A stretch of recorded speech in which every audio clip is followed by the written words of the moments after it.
اعوذ باللہ من الشیطان الرجیم، بسم اللہ الرحمن الرحیم۔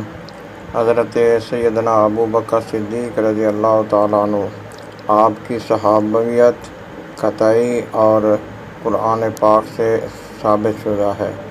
جو شخص حضرت سیدنا ابو بکر صدیق رضی اللہ تعالیٰ عنہ آپ کی صحابیت کا قائل نہیں ہے، گویا کہ وہ نص قرآنی کا انکاری ہے۔ لہذا قرآن پاک میں اللہ تبارک و تعالیٰ ارشاد فرماتا ہے، آیت نمبر آپ جیسا کہ دیکھ چکے ہیں، سورۃ التوبہ کی آیت نمبر 40 ہے۔ فرمایا، اذ یقول اذ ہما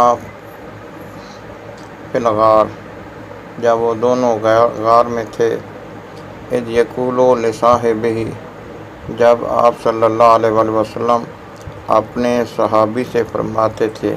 یہ لفظ صحابی، صاحبہ، صحابی، یہ قرآن پاک میں بھی اسی طرح استعمال ہے۔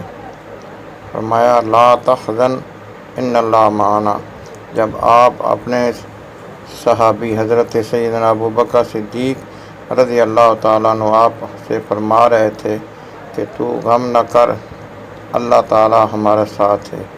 اس کا شان نزول کچھ اس طرح سے ہے کہ جب نبی پاک صلی اللہ علیہ وآلہ وسلم حضرت سیدنا ابو بکر صدیق رضی اللہ تعالیٰ عنہ آپ کے ساتھ غار میں پہنچے تو کافی تلاش کرتے کرتے اس غار کے دہانے تک آپ پہنچے ہیں، منہ تک آپ پہنچے ہیں، یہاں تک کہ اگر کافر اپنے پیروں کی طرف دیکھتے تو نبی پاک صلی اللہ علیہ وآلہ وسلم کو پا لیتے۔ اس وقت حضرت سیدنا ابو بکر صدیق رضی اللہ تعالیٰ عنہ اس ڈر کا اظہار کیا اور فرمایا، نبی پاک صلی اللہ علیہ وآلہ وسلم اگر یہ کافر اپنے پاؤں کی طرف دیکھ لیں تو یہ ہمیں پا لیں گے۔ تو نبی پاک صلی اللہ علیہ وآلہ وسلم نے فرمایا، اذ یقول لصاحبہ، اپنے صحابی سے فرمایا، لا تحزن ان اللہ معنا، غم نہ کر، اللہ تعالی ہمارے ساتھ ہے۔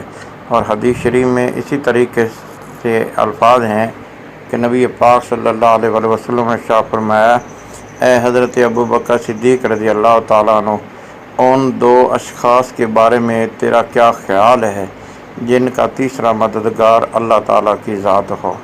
تو حضرت سیدنا ابو بکر صدیق رضی اللہ تعالیٰ عنہ آپ کی صحابیت قطعی اور قرآن پاک سے ثابت ہے۔ جو حضرت ابو بکر صدیق رضی اللہ تعالیٰ عنہ کی صحابیت کا قائل نہیں ہے، گویا کہ وہ نص قرآنی کا انکاری ہے۔ اللہ تعالیٰ عمل کی توفیق عطا فرمائے۔